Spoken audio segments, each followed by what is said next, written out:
Liberty தமிழர்களுக்கு வணக்கம். இன்றைய நேர்காணலில் நாம் சந்திக்க இருப்பவர் திமுக செய்தி தொடர்பு இணைச் செயலாளர் வழக்கறிஞர் சரவணன் அவர்கள். வணக்கம் சார். வணக்கம். நாடாளுமன்றத்தில் சபாநாயகர் தேர்ந்தெடுக்கப்பட்டிருக்கிறாரு. குரல் வாக்கெடுப்பு மூலமாக தேர்ந்தெடுக்கப்பட்டிருக்கிறாரு. ராகுல் காந்தி உள்ளிட்ட தலைவர்கள் எல்லாருமே வாழ்த்து சொல்லியிருக்கிறாங்க. சபாநாயகர் முதல் கட்டமாக அந்த அவசர நிலை காலத்தில் ஏற்பட்ட அந்த சூழல் குறித்து சபையில் பேசியிருக்காரு. அது நீங்கள் எப்படி பார்க்குறீங்க? சபாநாயகர் தேர்தல் முதல் முறையாக நாடாளுமன்றத்தில் நடந்திருக்கிறது. இந்தியா சுதந்திரம் பெற்ற பிறகு எல்லா தேர்தல்கள் முடிந்த பிறகு நாடாளுமன்ற சபாநாயகர் போட்டியின்றி தான் தேர்வு செய்யப்பட்டிருக்கிறார். அந்த நடைமுறைக்கு முற்றுப்புள்ளி வைக்கக்கூடிய வகையில் இன்றைக்கி பாஜகவுடைய செயல்பாடுகளால் போட்டி ஏற்பட்டிருக்கிறது. அஃப்கோர்ஸ் போட்டியில் வாய்ஸ் ஓட்டில் வெற்றி பெற்றிருக்கிறார்கள். டிவிஷன் ஓட்டு இல்லை, வாய்ஸ் ஓட்டில் வெற்றி பெற்றிருக்கிறார்கள். கன்சென்சஸ் தான் அப்படின்னு சொல்லி சொன்னாங்க. எல்லாருக்கிட்டையும் பேசிட்டோம் அப்படின்னு சொல்லி சொன்னாங்க. ஆனால் மரபுப்படி, நம்முடைய பாராளுமன்ற மரபுப்படி என்ன அப்படின்னா, துணை சபாநாயகர் எப்பொழுதுமே எதிர்க்கட்சிகளுக்கு கொடுக்கப்படும். அந்த வகையில் எதிர்க்கட்சிகள் கோரிக்கை 48 வருஷமாக தேர்தலே இல்லை, எதிர்க்கட்சிகள் தான் ஜனநாயகத்தை மீறிட்டாங்கன்னு அவங்க சொல்கிறாங்க. இப்போ 48 வருடங்களாக எதிர்க்கட்சியினருக்கு தான் துணை சபாநாயகர்னு ஒரு நடைமுறை. அப்போ அந்த நடைமுறையை அவர்கள் காப்பாற்றினார்கள். கடந்த முறையே கொடுக்கல, இந்த முறை ஏன்? கடந்த முறை எதிர்க்கட்சியே இல்லையே. அவங்களுடைய குற்றச்சாட்டு அதுதானே, 10% ஜெயிக்கணும் அப்படின்னாங்க. 2 முறையும் 50 சீட்டுகளுக்கு மேலே வாங்கலை, அதனால் கொடுக்கல. இல்லை, மரபுப்படி இல்லை. இப்போ எதிர்க்கட்சி வந்துடுச்சு, அப்போ கொடுத்தாக வேண்டும் அல்லவா? ஸோ அந்த அடிப்படையில் தான் கேட்டிருக்காங்க. அப்போ ஒரு வினைன்னா அதற்கு ஒரு எதிர்வினை இருக்கத்தானே செய்யும். அப்போ பாஜக தானே இங்கே தவறு செய்திருக்கிறது. பெரும்பான்மையே இல்லை, சும்மா ஒரு அட்டென்ஷனை கிரியேட் பண்ணுறதுக்காக போட்டிடுறாங்க. இல்லை, அதுதான் சொல்கிறேன், அட்டென்ஷன் இல்லை. அதாவது ஜனநாயகத்தில் எதுவெல்லாம் பேசு பொருளாகிறதோ அதுவெல்லாம் மக்கள் மனதை போய் சென்றடையும். இது ஒரு மெசேஜ்னால் பேசுகிறது மட்டுமே மெசேஜ் இல்லை, பல செயல்களும் பல நடவடிக்கைகளுமே அந்த மெசேஜை மக்கள்கிட்ட கொடுக்கும். ஸோ அப்படிப்பட்ட ஒரு மெசேஜிங் தான் இது. இப்போது அவர் தேர்ந்தெடுக்கப்பட்டாங்க. சரி, இவர்கள் ஏதோ மக்கள் இவர்களுக்கு அறுதி பெரும்பான்மையை கொடுக்கல. பாஜகவிற்கு 222 எடுத்தால் தான் மெஜாரிட்டி. இவங்க எடுத்தது 240 சீட்டு தான். பாஜகவுடைய கூட்டணியின் தயவால் ஆட்சியில் இருக்காங்க. ஆனால் இதற்கு முன்னால் எப்படி நடந்து கொண்டார்களோ அதே போல தானே இப்போவும் நடந்துகிட்ருக்காங்க. My way or the highway, நான் என்ன சொல்கிறேனோ அதான். இப்போ அப்படி நடக்க முடியாது அப்படின்றதை புரிந்து கொள்வார்கள். இது போஸ்டரிங், பாஜகவுடைய போஸ்டரிங். எங்களுக்கு நாங்கள் கீழே விழுந்துட்டோம், ஆனாலும் மண் ஓட்டலை, எங்கள் மீசையில் மண் ஓட்டலை அப்படின்னு போகிற போக்கைத்தான் அவர்கள் கடைபிடித்து கொண்டிருக்கிறார்கள். இது எதிலிருந்து தெரியுது அப்படின்னா, எல்லா அமைச்சர்களுமே, ஜெயிச்ச அமைச்சர்கள் எல்லாமே ரிப்பீட் செய்யப்பட்டிருக்கிறாங்க. குறிப்பாக நிதி அமைச்சர், defence minister, home minister, external affairs minister, education minister, railways மினிஸ்டர்னு சொல்லி முக்கிய துறைகளில் இருக்கக்கூடிய எல்லா அமைச்சர்களுமே மீண்டும் அதே அமைச்சர்கள் தான் பொறுப்பேற்றிருக்கிறார்கள்.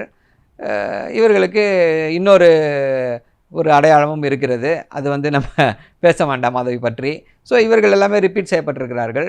அதே மாதிரி ஓம் பிர்லா அவரும் மீண்டும் வந்திருக்காரு, அவரை திருப்பி கூப்பிட்ருக்காங்க. அதாவது இந்தியா கடந்த 5 ஆண்டுகளில் பாராளுமன்ற ஜனநாயகத்தை குழி தோண்டி புதைத்தது யார் அப்படின்னா, இப்போ இருக்கக்கூடிய திரு ஓம் பிர்லா அவர்கள். 134 எம்பிக்கள், அத்தனை எம்பிக்கள் சஸ்பெண்ட் செய்யப்படுகிறார்கள் ஒரே சமயத்தில், அட் எ ஸ்ட்ரோக். இதுவரைக்கும் அப்படி ஒரு சம்பவம் நடந்ததே கிடையாது. அப்படி ஒரு சூழலில் எப்படி இவரை திருப்பி கொண்டு வந்துட்டு ஜனநாயகம்னு சொல்லி பேசுகிறது, எமர்ஜென்சியை பற்றி பேசுகிறாங்க. எமர்ஜென்சி ஒரு தவறான விஷயம், அதனால் பாதிக்கப்பட்டது திமுக, மற்ற எதிர்க்கட்சிகள் எல்லாம் பாதிக்கப்பட்டாங்க, எல்லாமே நடந்துச்சு. ஆனால் மீண்டும் மீண்டும் எமர்ஜென்சியை பற்றி பேசி என்ன பிரயோஜனம்? இளைஞர்களுக்கு எடுத்து காட்டணும் அப்படின்னு சொல்கிறாங்க. அப்போ 2002 குஜராத்தில் முஸ்லீம்கள் படுகொலை செய்யப்பட்டார்கள். அது குறித்து என்ன பண்ணுறது? ஒவ்வொரு பிப்ரவரி மாதமும் அதுக்காக நினைவு நாள் கொண்டாடலாமா? அதற்கு இப்போ மக்கள் மறந்து விடக்கூடாது, இளைஞர்களுக்கு அது தெரிந்தாக வேண்டும். ஐயா, 1000 முஸ்லீம்கள் கொல்லப்பட்டார்கள். யார் முதல்வராக இருந்தாங்க? அப்போது திரு நரேந்திர மோடி அவர்கள் முதல்வராக இருந்தார். அப்போ அது என்ன, அவருடைய நிர்வாக திறமைக்கு இது சான்றா? அதை பற்றி பேசலாமா? அதை பற்றி பேசுவார்களா? ஸோ எப்படி வந்து இவர்கள் வந்து தொடர்ந்து அந்த இந்த இதை எடுத்துக்கிட்டோம் அப்படின்னா எமர்ஜென்சியை பற்றி பேசுகிறேன் அப்படின்றாங்க. அது 21 மாதம் தான் இருந்துச்சு, விலக்கி கொள்ளப்பட்டது. அவங்களுக்கு வந்து எமர்ஜென்சியை டிக்ளேர் பண்ணுற அளவுக்கு தைரியமாக இருந்துச்சு. இவங்களுக்கு வந்து அன்டிக்ளேர்ட் எமர்ஜென்சி தானே. என்ன ஒரு கேலி கூத்தியை நேற்று நடத்தி இருக்கிறார்கள் திரு அரவிந்த் கெஜ்ரிவாலுடைய கைதில். உச்சநீதிமன்றம் எங்கே வந்து ஜாமீன் கொடுத்தது சரிதான்னு சொல்லிட போதும்னு பயந்து போய் அவரை மீண்டும் ஒரு சிபிஐ வழக்கில் கைது செய்திருக்கிறார்கள். இவ்வளோ நாள் என்ன பண்ணிச்சு, சிபிஐ தூங்கிட்டு இருந்துச்சா? இது சிரிப்பு போலீஸ் மாதிரி இருக்கு இவங்க செய்யக்கூடிய இந்த நடவடிக்கைகள். ஒரு முதல்வரை இப்படி தான் கைது செய்வதா? அந்த பெயில் ஆர்டரில் வந்து தெளிவாக சொல்லியிருக்காங்களே, நியாய் பிந்து அவர்கள், நீதிபதி நியாய் பிந்து அற்புதமான கருத்துக்களை முன் வச்சுருக்காங்க அந்த பெயில் ஆர்டரில். அமலாக்கத்துறை வந்து சரியான முறையில் செயல்படவில்லை, ஏதோ ஒரு அரசியல் அழுத்தத்தால் தான் செயல்பட்டுருக்குன்னு சொல்லி அந்த பெயில் ஆர்டர் படித்த எல்லாருக்குமே புரிந்துவிடும். யாருடைய அரசியல் அழுத்தம்? பாஜக தானே அந்த அரசியல் அழுத்தம். இப்படி பண்ணுற சிபிஐ விசாரணையை மற்ற எல்லா எதிர்க்கட்சிகளும் வந்து இங்கே கேட்டுட்ருக்குறாங்க. எப்படி இதை ஏற்றுக்கொள்வது? இல்லை, ஒருபுறம் நவீன் பட்நாயக் சொல்கிறாரு, இனி எக்காலத்திலும் பாஜகவோட கூட்டணி இல்லை, நாங்கள் வந்து ஒரு வலுவான எதிர்க்கட்சியாக இருப்போம்னு சொல்கிறாரு. ஆனால் கூட்டணியிலே இல்லாத ஜெகன்மோகன் ரெட்டி வந்து ஆதரவு தெரிவிக்கிறாரு மோடிக்கு. அது எப்படி பார்க்குறீங்க? இப்போது இது ஒரு மிகப்பெரிய ஒரு பிரச்சனையாக வரப்போகிறது. இதை எப்படி வந்து பாஜக வந்து ஹேண்டில் பண்ண போகிறாங்கன்னு தெரியல. இது பாஜக ஹேண்டில் பண்ண போதா இல்லை வந்து இரண்டு எதிர்க்கட்சிகள்? நல்ல கேள்வி கேட்டீங்க. நானும் இதை பல நேரம் யோசிச்சிருக்கேன். சந்திரபாபு நாயுடு அவர்கள் இதை எப்படி ஹேண்டில் பண்ண போகிறாருன்னு தெரியல. இப்போது இந்த ஆட்சி வந்து நடப்பதற்கு 2 பேர் முக்கியமான காரணம். ஒருத்தர் நிதிஷ்குமார், இன்னொருத்தர் திரு சந்திரபாபு நாயுடு. 16 சீட்டில் ஜெயிச்சிருக்காரு திரு சந்திரபாபு நாயுடு. சந்திரபாபு நாயுடுவுடைய எதிரி, அவருடைய வாழ்க்கை லட்சியமே என்ன? 74 வயசில் என்னுடைய வாழ்க்கை லட்சியமே வந்து நான் மீண்டும் முதல்வராக வேண்டும், ஜெகன்மோகன் ரெட்டியை வந்து தோக்கடிக்கணும், அவரை பழிவாங்க வேண்டும் அப்படின்ற நோக்கில் தான் அவர் வந்து இது பண்ணார். ஏன்னா திரு ஜெகன்மோகன் ரெட்டி அவர்கள் செய்த விஷயங்களும் வந்து ஏற்புடைய விஷயங்கள் அல்ல. அவருடைய மனைவியை பற்றி சட்டசபையில் பேசினது கண்ணீர் விட்டு அழுதார் திரு சந்திரபாபு நாயுடு. ஸோ அவரை வந்து அது பர்சனலாக அஃபெக்ட் பண்ணியிருக்கு. பர்சனலாக அஃபெக்ட் பண்ணதுனால பாஜகவோட கூட்டணி வச்சு ஆட்சியை பிடிக்கிறாரு. ஜெகன்மோகன் ரெட்டி வீட்டுக்கு போயிட்டார். இப்போ ஜெகன்மோகன் ரெட்டியோடைய பலத்தால் நாங்கள் வந்து இங்கே இது பண்ணுவோம் அப்படின்னா அப்போ திரு சந்திரபாபு நாயுடு என்ன செய்வார்? அதை பார்த்துட்டு சும்மா போயிடுவாரா? ஜெகன்மோகன் ரெட்டி 4 எம்பிக்கள் வச்சுருக்காராம். அங்கே ஒரு அதை விட முக்கியமாக 6 எம்பிக்களோ 7 எம்பிக்களோ ராஜ்யசபாவில் வச்சுருக்காரு. அதுதான் ரொம்ப முக்கியம். இந்த 4 விட அந்த 6 தான் ரொம்ப முக்கியம். இப்போ எல்லாரும் மனதிலும் எழக்கூடிய கேள்வி, என்ன செய்ய போகிறார் திரு சந்திரபாபு நாயுடு? 2 பேரும் சேர்ந்து ஒட்டுமொத்த ஆந்திராவில் இருக்கக்கூடிய எதிர்கட்சி ஆளுங்கட்சி எல்லாம் சேர்ந்து பாஜகவை சப்போர்ட் பண்ண போகிறதா? செய்யட்டும். செஞ்சாங்கன்னா காங்கிரஸுக்கு அங்கே மிக ஒரு நல்ல வழமையான எதிர்காலம் இருக்கிறது என்று தான் அர்த்தம். அதே போல் சிறுபான்மையினருக்கு எதிராக இவர்கள் ஏதாவது செய்தார்கள் அப்படின்னா சந்திரபாபு நாயுடு அவர்களும் நிதிஷ்குமார் அவர்களும் வேடிக்கை பார்த்து கொண்டிருக்க போகிறார்களா அப்படின்ற அந்த கேள்வியும் எல்லார் மனதிலும் எழுந்து கொண்டே இருக்கிறது. ஸோ வி ஆர் அட் ஒரு என்ன சொல்கிறது, ஒரு கிராஸ் ரோட்ஸில் இருக்கும். Interesting times. அதே போல் திரு ராகுல் காந்தி அவர்கள் வந்து எதிர்க்கட்சி தலைவராக பொறுப்பேற்றிருக்கிறார். வேண்டுமென்றே அவர் மீது வந்து பொய்யான விமர்சனங்களை எல்லாத்தையும் எடுத்து வச்சாங்க. இவர் வந்து ஃபாரின் ட்ரிப்புக்கு போயிடுவார், ஃபாரின் ட்ரிப்புக்கு போவதனால் அவர் வந்து எதிர்க்கட்சி தலைவராக பொறுப்பேற்பதற்கு யோசித்து கொண்டிருக்கிறார், இப்படி செய்து கொண்டிருக்கிறார், அப்படி செய்து கொண்டிருக்கிறார்னு சொல்லி அந்த கோடி மீடியா என்று சொல்லக்கூடிய அந்த ஆங்கில ஊடகங்கள் அதன் மூலமாக வேண்டுமென்றே பொய் தகவல்களை பரப்பினார்கள். இன்றைக்கி எதிர்க்கட்சி தலைவராக பொறுப்பேற்றுக்கொண்டார். பொறுப்பேற்றதோடு மட்டுமல்லாமல் அந்த பதவி ஏற்கும் பொழுது அந்த சபாநாயகருக்கு கை கொடுத்தாரு, பக்கத்தில் இருக்க காவலரை கை கொடுத்துட்டு வந்தார். அது வந்து ஒரு ரொம்ப நெகிழ்ச்சியான சம்பவமாக எல்லாராலும் பார்க்கப்பட்டது. மனிதனை மனிதனாக பார்க்கும் மாண்பு, அதை வந்து திரு ராகுல் காந்தி அவர்கள்கிட்ட எல்லாரும் பார்க்குறாங்க, அதை எல்லாரும் அப்ரிஷியேட் பண்ணுறாங்க. இப்படி வந்து ஒரு டச் ஆஃப் ஹியூமனிட்டியோடு இருக்கக்கூடியவர் தான் இந்தியாவை ஆள வேண்டும் அப்படின்ற அந்த குரல் இனிமேல் எல்லா இடத்துலையும் வரும். கண்டிப்பாக இந்தியாவுடைய அடுத்த பிரதமராக ராகுல் காந்தி அவர்கள் வருவார். தமிழக சட்டசபையில் சாதிவாரி கணக்கெடுப்பு நடத்தணும்னு சொல்லி மத்திய அரசு மக்கள் தொகை கணக்கெடுப்போடு நடத்தணும்னு சொல்லி ஒரு தீர்மானம் நிறைவேற்றியிருக்கிறாங்க. ஆனால் இதுக்கு மாநில அரசுக்கே உரிமை இருக்குது அப்படின்னு சொல்லி அன்புமணி ராமதாஸ் சொல்கிறார் இல்லையா? சாதிவாரி கணக்கெடுப்பு என்றால் என்ன, சாதிவாரி கணக்கு ஆய்வு என்றால் என்ன என்பதை எல்லாம் தெரிந்து வைத்து கொண்டே குழம்பிய குட்டையிலே தான் மீன் பிடிக்கலாமா என்ற கணக்கிலே திரு அன்புமணி ராமதாஸ் அவர்கள் வந்து பேசிக்கொண்டிருக்கிறார். பாவம், அவருடைய தேர்தல் தோல்வி அவர்களை வந்து இப்படி தவறான தகவல்களை வைத்து பேச தூண்டுகிறதோ என்று இல்ல, என்ன பீகார்ல நிதிஷ்குமார் நல்ல சரியான புள்ளிக்கு வந்திருக்கீங்க. அதை பற்றி பேசுவோம், அதை பற்றியும் பேசுவோம், அது எதனாலன்றதை சொல்லுவோம். என்ன அப்படின்னா, சாதி வாரி கணக்கெடுப்பு சென்சஸ் அப்படின்னால அதை யார் எடுக்க முடியும் அப்படின்னா ஒன்றிய அரசு தான் எடுக்க முடியும். மாநில அரசுகள் வந்து சென்சஸ் எடுக்க முடியாது, எடுக்க முடியாது, அதிகாரம் கிடையாது. அப்படி எடுத்தோம் அப்படின்னா அதை வந்து நீதிமன்றத்தில் போய் கண்டிப்பாக யாராவது ஒருத்தங்க தடை வாங்குவாங்க. இதுக்கு முன்னாடி வந்து பீகாரில் கேஸ்ட் சென்சஸ் எடுக்க போகிறான்னும் பொழுது தடை செய்தார்கள். அப்புறம் இல்லை, நாங்கள் எடுக்க போகிறது கேஸ்ட் சர்வே அப்படின்ன பிறகு தான் அதற்கு வந்து ஒப்புதல் கொடுத்தது. உச்சநீதிமன்றம் வரைக்கும் போய் ஒப்புதல் வாங்கிட்டு வந்தாங்க. அப்படி கேஸ்ட் சென்சஸ் எடுக்கும் பொழுது அதை எதிர்த்தது யார் அப்படின்னா ஒன்றிய அரசு, பாஜக தான் அதை எதிர்த்தது. கேஸ்ட் சென்சஸ் எடுக்கக்கூடாது என்று எதிர்த்தது. அதனால் அவங்க வந்து கேஸ்ட் சர்வே எடுத்தார்கள். கேஸ்ட் சர்வே எடுத்து ஒரு பட்டியலை விடுறாங்க. பட்டியலை விட்டு 85% வந்து பிற்படுத்தப்பட்டவர்கள் SC ST தான் இருக்காங்க அப்படின்னு அந்த ஒரு டேட்டாவை வந்துச்சு. அந்த அடிப்படையில் என்ன பண்ணுறாங்க, 65%, 50% இருந்த இடஒதுக்கீட்டை 65% உயர்த்துகிறார்கள். உயர்த்தி அப்படியே இருக்குது. எந்த அடிப்படையில் பண்ணாங்க? சாதி வாரி கணக்கு ஆய்வு, கேஸ்ட் சர்வே வேலை பேஸ் பண்ணி பண்ணாங்க. ஏன்னா கேஸ்ட் சென்சஸ் வந்து ஒன்றிய அரசு தான் எடுக்க முடியும். 2021 எடுக்கக்கூடிய சென்சஸை இன்னும் எடுக்கலை. இப்போ நீங்கள் கேட்டீங்க, பேஸ் பண்ணி தானே 65% ஆக்கிட்டாங்க. நீங்கள் போன வாரம் பாட்னா உயர்நீதிமன்றம் என்ன சொல்லிடுச்சு அப்படின்னா, இப்படி நீங்கள் வந்து 50% 65% உயர்த்தியது தவறு, அதை ஏற்றுக்கொள்ள முடியாது, அதுவும் ஒரு சாதி வாரி கணக்கு ஆய்வின் மூலமாக, இது வந்து சரியான தகவலான எங்களுக்கு தெரியல என்று சொல்லி அதை ஏற்றுக்கொள்ள முடியாதுன்னு சொல்லி 65% இடஒதுக்கீட்டை ரத்து செய்து விட்டார்கள். இப்போ திரு அன்புமணி ராமதாஸ் என்ன சொல்கிறாரு, சாதிவாரி கணக்கு ஆய்வு செய்யுங்க, நீங்கள் கேஸ்ட் சர்வே எடுங்க, கேஸ்ட் சர்வே எடுத்து எப்படி பீகாரில் பண்ணாங்களோ அதே மாதிரி பண்ணுங்க அப்படின்றாங்க. பீகாரில் எப்படி அதை வந்து தள்ளுபடி செய்தார்களோ, அதை ரத்து செய்தார்களோ, அதே போல் தமிழ்நாட்டிலே தள்ளுபடி செய்வார்கள். இதைத்தான் அவர் விரும்புகிறாரா? இதைத்தான் இவர்கள் செய்தார்கள். போன தடவை என்ன பண்ணாங்க, 2021 தேர்தலில் ஓட்டுக்களை அறுவடை செய்து விடலாம் அப்படின்னு சொல்லி இவர்கள் 2 பேரும், பாமகவும் அதிமுகவும், கடைசி நிமிஷத்தில் 10.5% அப்படின்னு சொல்லி அறிவிச்சுட்டு போயிட்டாங்க. என்ன ஆச்சு? இப்படி இந்த 10.5% வந்து அறிவித்த பிறகு என்ன ஆனது? நீதிமன்றத்துக்கு போனாங்க.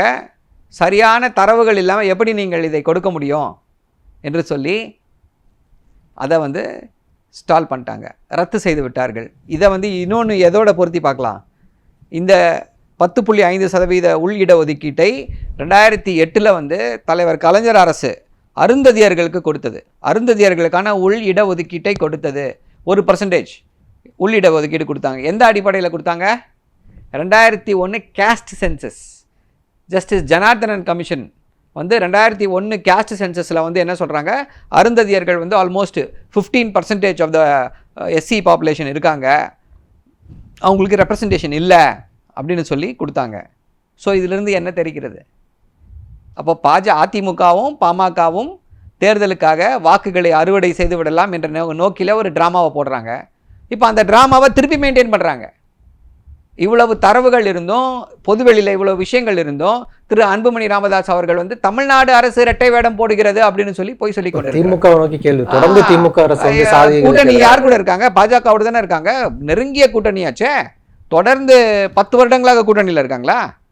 10 வருடங்களாக கூட்டணியில் இருக்காங்க. உங்களால் வந்து ஒரு சாதிவாரி கணக்கெடுப்பு வேண்டும் அப்படின்னு கூட சொல்ல முடியலையா திரு மோடி அவர்களை பார்த்து? அப்புறம் நீங்கள் என்ன கூட்டணியில் இருக்கீங்க?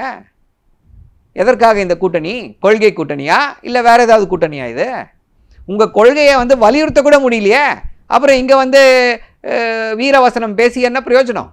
ஸோ இதுதான் இதற்கு பின்னால் இருக்கக்கூடிய அந்த லாஜிக். அதனால தான் தமிழ்நாட்டுடைய முதல்வர் தெளிவாக இன்றைய சட்டசபையில் சரியான இதை போட்டு அந்த தீர்மானத்தை நிறைவேற்றி இருக்கிறார்கள்.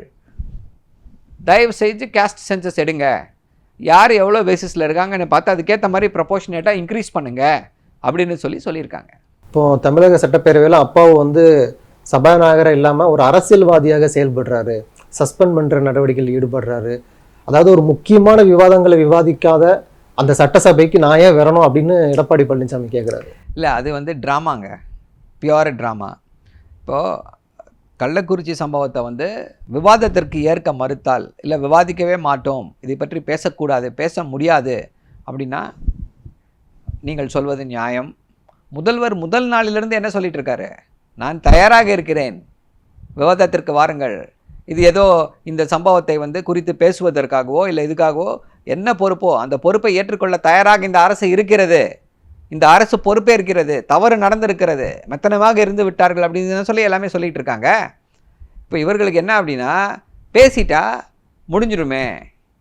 விவாதம் நடத்தினா அன்றைக்கி முதல் நாள் சொன்னார் இல்லையா முதல்வர், விவாதம் நடத்த தயாராக இருக்கிறேன் வாங்கன்னாரு. அவங்க வெளியேற்றப்பட்டார்கள், ரகளையில் ஈடுபட்டதால் வெளியேற்றப்பட்டார்கள்.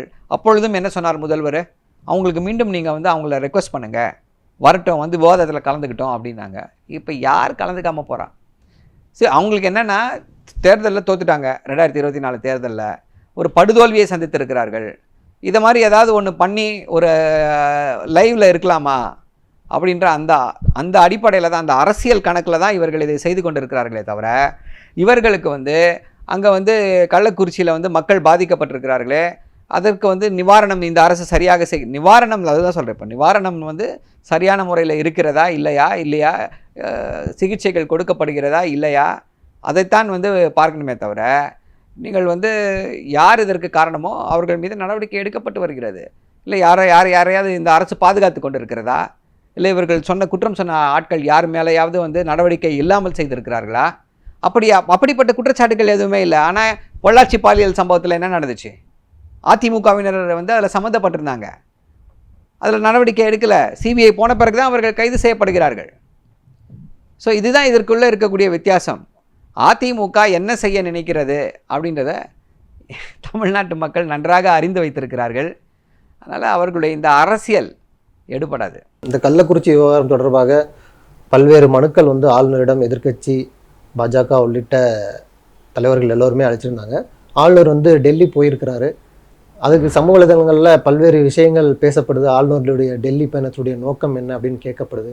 நீங்கள் ஆளுநருடைய அந்த டெல்லி பயணத்தை எப்படி பார்க்குறீங்க? ஆளுநர் வந்து இந்த ஆப்கானிஸ்தான்லேருந்து என்ஐஏ மூலமாக தமிழ்நாட்டில் ஹெராயின் வந்து கடத்தப்படுதான், அதை ஸ்டாப் பண்ணுறதுக்காக போயிருப்பார். இல்லை, அவர் டெல்லி எதுக்கு போகிறாருன்னு நம்ம ஏற்கனவே வந்து அடுக்கடுக்கான புகார்கள் தமிழக அரசு மேலே வந்திருக்கு. என்ன பண்ணிடுவாங்க உடனடியாக ஆளுநர் டெல்லி பயணம் என்ன பண்ணிடுவாங்க? அடுக்கடுக்காக புகார்கள் வருதுன்னா அதை என்ன பண்ணிடுவாங்கன்னு கேட்குறேன். குஜராத்லேயும் தான் புகார் வருது. மணிப்பூர் என்ற மாநிலமே பற்றி எரிந்து கொண்டிருக்கிறது. இன்னும் வந்து ஆல்மோஸ்ட் மோர் தேன் 200 days, ஒரு 60 பேருக்கு மேலே மரணம் ஏற்பட்டிருக்கு. அதுதான் சொல்கிறேன். அதை வந்து யாருமே மறுக்கவில்லை. அந்த சீரியஸ்னஸை யாருமே வந்து இது பண்ணலை. ஆனால் வெறும் இதை வச்சே எவ்வளோ நாள் இதையே பேசிகிட்டு இருக்க போகிறீங்க? மீண்டும் சொல்கிறோம், இந்த அரசு பொறுப்பேற்கவில்லை, ரெஸ்பான்சிபிளாக நடந்துக்கலை அப்படின்னா நீங்கள் சொல்லுங்கள், குற்றச்சாட்டு சொல்லுங்கள். தவறு நடந்தது வந்து ஒரு மிகப்பெரிய குற்றம், படுகொலைகள் நடந்திருக்கிறது. அதற்கு காரணமானவர்கள் கைது செய்யப்பட்டிருக்கிறார்கள். ஸோ இப்படித்தான் இது பண்ணணுமே தவிர, இவர் அங்கே போகிறாரு இங்கே வராரு அப்படின்னா ஆளுநர் யார்? நன்றி. நிறைய பயனுள்ள நல்ல தகவல்களை நேயர்களுக்கு சொல்லியிருக்கீங்க. உங்களுடைய நேரத்துக்கு மிக்க நன்றி.